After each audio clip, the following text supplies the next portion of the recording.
그래서 착해도 망할 수 있습니까? 성실해도 망할 수 있습니까? 의에 충실한 자도 망할 수 있습니까? 안녕하세요. 안녕하세요. 저희는 비발컴의 은진쌤. 성은쌤입니다. 반갑습니다. 네, 선생님. 네. 저희가 이제 여수화가 드디어 끝났습니다. 끝났죠. 네. 네, 아쉬워요. 여수화. 네, 이제 여수화는 보내버리고 네. 이제 새로운 시리즈가 시작되었다고 들었는데요. 네. 어떤 시리즈를 가지고 오셨나요? 착하고 잘나도 망할 수 있다라는 주제를 가지고 우리가 성경에 나오는 이야기들을 좀 다루어 보려고 합니다. 벌써부터 흥미로운 것 같아요. 아, 그래요? 네. 첫 번째 다룰 인물은요, 탕자의 비유에 나오는 큰 형 이야기예요. 우리가 탕자의 비유는 누가복음 15장에 등장하는 그 여러 가지 비유들 중에 그 하나인데, 선생님 뭐뭐 비유가 있는지 아세요? 잃어버린 양을 찾은 그렇죠. 거. 100마리 중에 한 네. 마리 잃어버린 양을 찾는 비유가 먼저 나오고, 그다음에 열 드라크마? 네, 맞나요? 드라크마 이야기 맞아요. 드라크마, 네. 잃어버린 드라크마를 네. 찾기 위해서 온 네. 집안을 다 뒤집는 네. 이야기. 그 다음에 나오는 이야기가 집 나간 아들이 다시 돌아온 탕자 이야기죠. 이야기 맞습니다. 네. 그래서 이 탕자 이야기는 주제가 잃어버렸다 찾았다, 잃어버렸다 찾았다. 그러니까 100마리 중에 한 마리 양을 잃어버렸다 찾았다, 드라크마를 잃어버렸다 찾았다. 그 다음에 이제 잃어버린 아들을 찾았다라는 주제를 가지고 있어요. 그래서 15장 24절과 32절에 볼 것 같으면 어디 본문이 어디죠? 누가복음 누가복음이죠. 15장 24절과 32절을 볼 것 같으면 다 누가복음 15장의 이야기입니다. 거기에 보면 무슨 얘기가 나오는지 아세요? 두 절이 똑같은 내용을 담고 있는데 24절에서도 죽었다 살아난 자, 잃었다 얻은 자, 그러기에 우리가 마땅히 즐거워해야 된다, 기뻐해야 된다라는 얘기가 반복되고 있어요. 네. 24절과 32절에 어떻게 보면 내용을 반복적으로 확증하고 끝내는 구절인데, 그래서 누가복음 15장에 보면 우리가 좀 주목해서 봐야 되는 내용이 있는데, 그것은 뭐냐면 탕자가 중심이냐, 아버지가 중심이냐, 아니면 첫째 형이 중심이냐 라는 이야기를 다루기 위해서 15장 1절과 2절의 내용들을 조금 알아야 돼요. 15장 1절과 2절에 보면 이 비유의 모든 시작은 예수님께서 가르치기 위하여 죄인들과 함께 있을 때 바리새인들이 와서, 야, 이 사람이 지금 죄인들과 함께 밥도 먹고 같이 지내면서 이렇게 하는 게 맞나? 라는 질문을 던졌을 때 이 잃어버린 자에 대한 비유들이 세 가지가 나오는 겁니다. 첫 아들의 이야기는요 25절에 나오는데, 등장하는 첫 장면이 밭에서 일하다가 돌아왔다라는 말로 등장합니다. 그래서 아버지가 보기에도 믿음직스러운 아들이고 성실한 아들인데, 그가 돌아오다가 풍악 소리를 듣습니다. 그래서 품꾼 중에 하나인 자에게 물어봐요. 아니, 무슨 일이 일어났나요? 그랬더니 당신의 동생이 돌아와서 아버지가 너무 기뻐서 살진 송아지를 잡았습니다. 첫 번째 아들이 이 이야기를 듣자마자 어떤 반응을 보이냐면 엄청난 분노를 보입니다. 그런데 여기에서 우리는 약간 좀 머리를 갸우뚱하게 되는 반응을 보이게 돼요. 당시 유대 문화 안에서 장자는 2배의 재산을 받게 돼 있었거든요. 그러니까 아마 그냥 게스지만 동생이 3분의 1 정도를 이제 아버지 재산을 들고 간 거예요. 그렇죠. 그리고 나서 돌아왔어.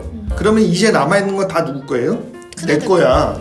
내 건데 아버지가 살아계신 동안은 같이 섬기지만 아버님이 이제 떠나시면 그건 다 내 거예요. 왜? 이미 줬잖아. 그런데 그 살진 송아지도 따지고 보면 누구 거예요? 아버지 거지만 사실은 내 거라고 여기고 있던 거예요. 근데 걔가 오자마자 아버지가 내 걸 내줬어.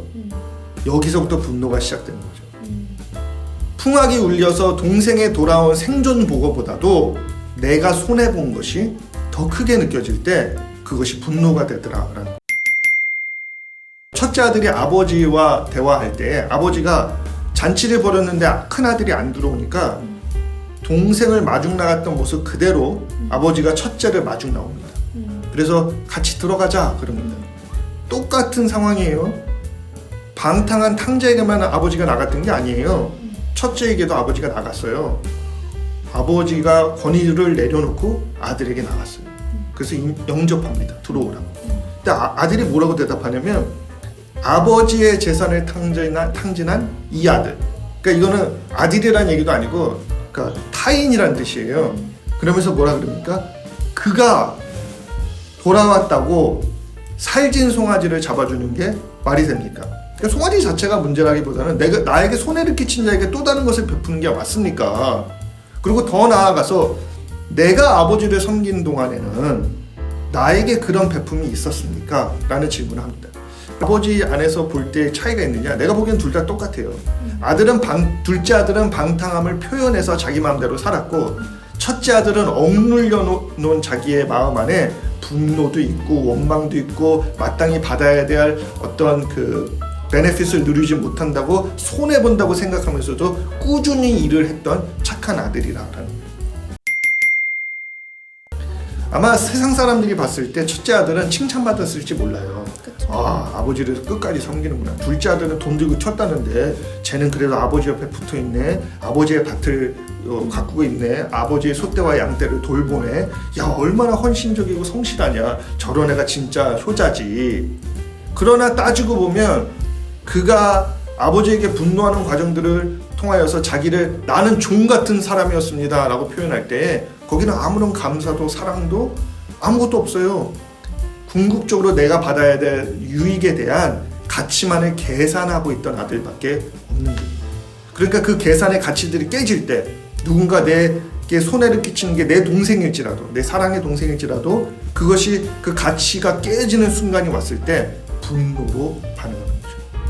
우리가 신앙생활을 하면서도요, 우리도 종종 마땅한 의의 율법들을 잘 지킬 때가 있습니다. 하나님 안에서 착하게 살 때가 많습니다. 마땅히 드려야 되는 하나님에 대한 봉헌물들이 잘 이루어질 때가 있습니다. 그리고 섬김의 봉사들이 잘 됩니다. 그럼에도 불구하고 우리 안에 교회를 섬기며 하나님을 섬기며 분노로 가득 차 있을 때가 있어요. 교회 왔는데 기쁘고 감사한 게 아니라요, 화나. 교회 환경 때문에 화나. 교회 관계 때문에 화나. 그리고 어떤 일들을 내가 했는데 손해봤어. 교회에서 화나. 하나님의 일을 위해서 왔다는 걸 알면서도 내가 하면서도 화가 나. 내가 하면서도 이게 인정이 안 돼. 그리고 나와 만나는 사람들이 막 하나님의 은혜 안에 있다고 얘기하고 그들이 천국에 대한 얘기를 하면 그 천국까지도 때려 엎고 싶을 때가 있다라는 거죠.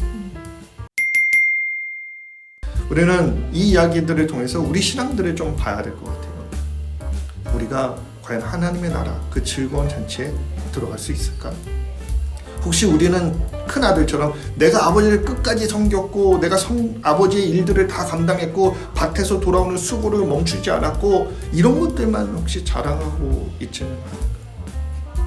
타인에 대한 미움, 나에게 손해를 끼치는 자에 대한 미움 때문에 어쩌면 잔치가 벌어지는 진정한 잔치의 자리, 모두가 용서되고 은혜가 드러내고 그 다음에 그곳에서 모두가 초대받아 함께 잃은 것을 회복하는 하나님의 그 기쁨을 누려야 되는 그 자리에 쟤까지 들어와? 나는 이렇게 손해봤는데 나의 지금까지 행한 의는 뭔데? 가 중심이 돼서 그것에 사로잡혀서 그 잔치에 참여하지 못하는 자가 되지는 않을까. 그래서 착해도 망할 수 있습니까? 성실해도 망할 수 있습니까? 의에 충실한 자도 망할 수 있습니까? 예수님은 그럴 위험이 있다라고 우리에게 비유를 통하여 말씀해 주십니다. 네, 교회 안에서 첫째 아들 같은 성향을 가진 사람들이 꽤 많이 있는 것 같아요. 네, 그런 사람들 우리가 저일 수도 있고 내 자신일 수도 있지만 그런 용서하는 마음을 좀 궁일한 마음을 가지면서 우리 공동체를 바라보는 눈이 필요하지 않을까, 그런 마음 달려고 하나님한테 기도하는 게 필요하지 않을까라는 생각이 들었습니다. 네, 여러분 공동체 안에서도 정말 건강한 공동체가 되길 바라면서 다음 시간에 만날게요. 안녕히 계세요.